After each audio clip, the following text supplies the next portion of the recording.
কোনোদিন মাফ করবে না। ও বোন, কি মনে করছো তুমি যদি 3টা পাহাড়ের মতো যদি গুনাহ করো, পৃথিবীর যত পাহাড় আছে পাহাড় সমান যদি গুনাহ করো, আমার আল্লাহর কাছে যদি একটা খাঁটি মনে তওবা করো, আমার আল্লাহ আপনার মিনিটের ভিতরে আপনার সব গুনাহ মাফ করিয়া দিবে। সুবহানাল্লাহ জোরে বলেন, ঠিক আছে? ও বান্দা, তুমি কি বলছো?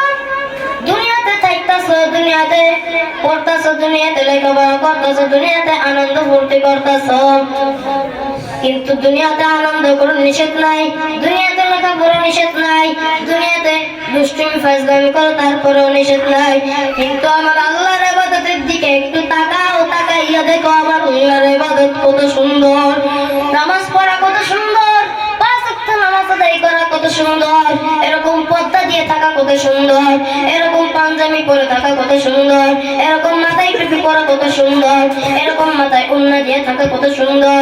কিন্তু এখানে অনেক যুবতী মায়েরা আছে, ওখন এই মাহফিল শেষ করে যাইয়া মাথার থেকে ওড়নাটা সরাই দিয়া রাস্তায় রাস্তায় হাঁটবো। না আছে না? আমি গ্যারান্টিতে কইতে পারবো এই মাহফিল শেষে এখানে যত মানুষ আছে কমে 10 জন মতন মাথা ওড়না ছাড়া রাস্তায় হাঁটবোই, স্বাভাবিক এটা। আপনাদের অভ্যাস হয়ে গেছে, হাঁটতে হাঁটতে অভ্যাস হয়ে গেছে, হাঁটবেন এটা স্বাভাবিক, কিন্তু সবসময় পর্দা করে থাকার অভ্যাস করবেন। পর্দা ছাড়া কিন্তু কবরে গেলাম পার পাইবেন না।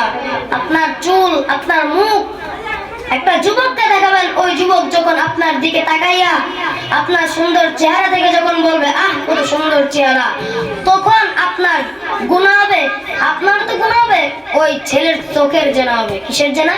চোখের জেনা। যে চোখ দিয়ে আপনাকে দেখছে আর দেখে বললো আহ কত সুন্দর মায়া যাইতেছে রাস্তা দিয়ে চুল ছেঁড়া, তখন আপনার তো গুনাহ হবে চুল ছেঁড়ার জন্য, মাথা না দেখার জন্য, এবং যে যুবক বলছে সেই যুবকের গুনাহ হবে। কথা বলেন ঠিক না বেঠিক? এই জন্য কি আপনারা মাথায় কাপড় দিয়ে চলবেন নাকি মাথায় কাপড় দিয়ে ছাড়া চলবেন? কথা বলেন না কেন? মাথায় কাপড় দিয়ে চলবো। ওয়াদা করেন কেড়ে কেড়ে আজকে মাথায় কাপড় দিয়ে চলবেন সবসময়। হাত উঠান। আল্লাহ তাআলা তুমি তোমার বান্দীদের হাত খানা কবুল করো, সকল বলে আমিন। হাত নিচে নামান। আমার নবী মার নবী বলেন 3 নাম্বার পুরস্কার আমার আল্লাহ তাআলা দিবেন ওই কিয়ামতের দিন, যে কঠিন হাসরের ময়দান, যে কিয়ামতের দিন, এত কঠিন কিয়ামতের দিন হাসরের মাঠ, ওই মাঠের দিন, ওই মাঠের ভিতরে আমাদের নবী, যে নবীরা মাসুম বেগুনি, তারাও দৌড়াদৌড়ি করা শুরু করবে, মাসুম মানুষরাও দৌড়াদৌড়ি করবে, আর আমরা তো সাধারণ মানুষ গুনাহ করতে করতে কলবটা কালা বানাইয়া ফেলছি। আমরা কি সেই সময় কি করব? আর আমাদের নবীর তো কোনো গুনাহই নাই। আমাদের নবীরা যে মুসা নবীগণ, ঈসা নবীগণ, জাকারিয়া নবীগণ, ইউনুস নবীগণ, এরা তো মাসুম বাচ্চা, এদের তো কোনো গুনাহ নাই। কিয়ামতের দিন আল্লাহ যখন ডাকতে লিমানিল মুলকুল ইয়াউম লিল্লাহি ওয়াহিদিল কাহ্হার,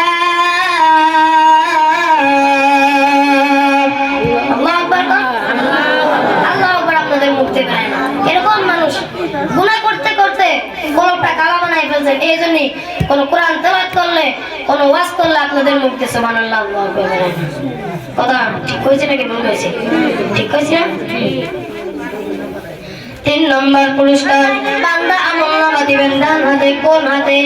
ডান হাতে। বান্দা তুমি যদি নামাজি বান্দা হয়ে থাকো তাহলে তোমার আমলনামা দিবেন ডান হাতে, এবং যদি তুমি বেনামাজি হইয়া থাকো তোমার আমলনামা দিবেন বাম হাতে। আর ডান হাতে আমলনামা নিয়ে বান্দা জান্নাতে চলে যাবেন। আর বেনামাজি বাম হাতে আমলনামা দিবেন কিভাবে?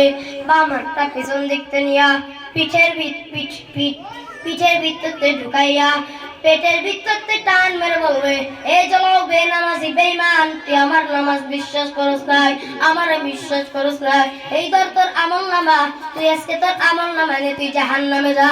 আর এক সিরিয়ালের লোক জান্নাতে যাইবেন, আর এক সিরিয়ালের লোক জাহান্নামে যাইবেন।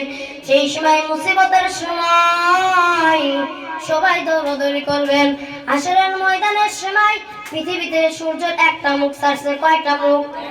সূর্যের কয়টা মুখ জানেন? 12টা মুখ। কয়টা মুখ? পৃথিবীতে ছাড়ছে কয়টা মুখ? একটা মুখ। এই কি সহ্য করতে পারতেছেন? এই যে আমি গাইমে গেছি, আপনারা কি গাইমে তো আসতে আপনাদের নদীর অনুভব হয়েছে, সহ্য করতে পারতেছেন? সূর্যের একটা মুখ, তাই সহ্য করতে পারতেছেন না। আর ওই কঠিন কিয়ামতের দিন যখন বান্দা তোমার মাথার 3.5 হাত উপরে যখন সূর্যের 12টা মুখ ছাইরা দেওয়া হইবে, বান্দা তখন তুমি কি অবস্থায় থাকবা? বান্দা তোমার মাথার ভিতরে যে গিলুগুলা বাতের মতন গিলতে থাকবে, বাতের মারির মতন যেরকম ফুটফুট করে গিলতে থাকে, তোমার মাথার ভিতরে যে নাড়ি বুড়ি ওইগুলাও গিলুগুলাও বাতের নায়ের মতন গিলতে থাকবে, নাক দিয়া বায়া বায়া পড়তে থাকবে, কান দিয়া বায়া বায়া পড়তে থাকবে।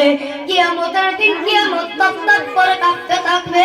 সবাই দৌড়াদৌড়ি করবে, ঈসা নবী দৌড়াদৌড়ি করবে, মুসা নবী দৌড়াদৌড়ি করবে, জাকারিয়া নবী দৌড়াদৌড়ি করবে। যার কাছে যাইবে উম্মতিরা সবাই বলবে তোমরা এক এক নবীর কাছে যাও, ঈসা নবীর কাছে যাও।